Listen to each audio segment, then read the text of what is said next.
Here's a short video to show you how you can sync your email address to Expert Pro. Syncing your email address allows you to view your calendar in your dashboard and send emails directly from the platform. To do this, go to your personal settings and select Email Preferences. Next, click on Connect Email. Once you review the notification, you can click on Connect and you will be redirected to the email sync setup page. Here, you will have to choose your provider.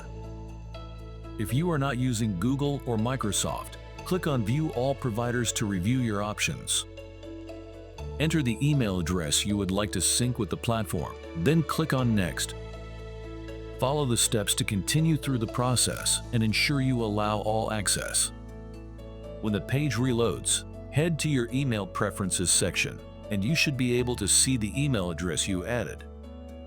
On your main dashboard, you should also be able to view your calendar. It may take a few minutes to load if you have a lot of events. To add more calendars, you can go back to your personal settings and sync additional email addresses. In the Email Preferences section, click on Resync or Add Email and follow the same steps.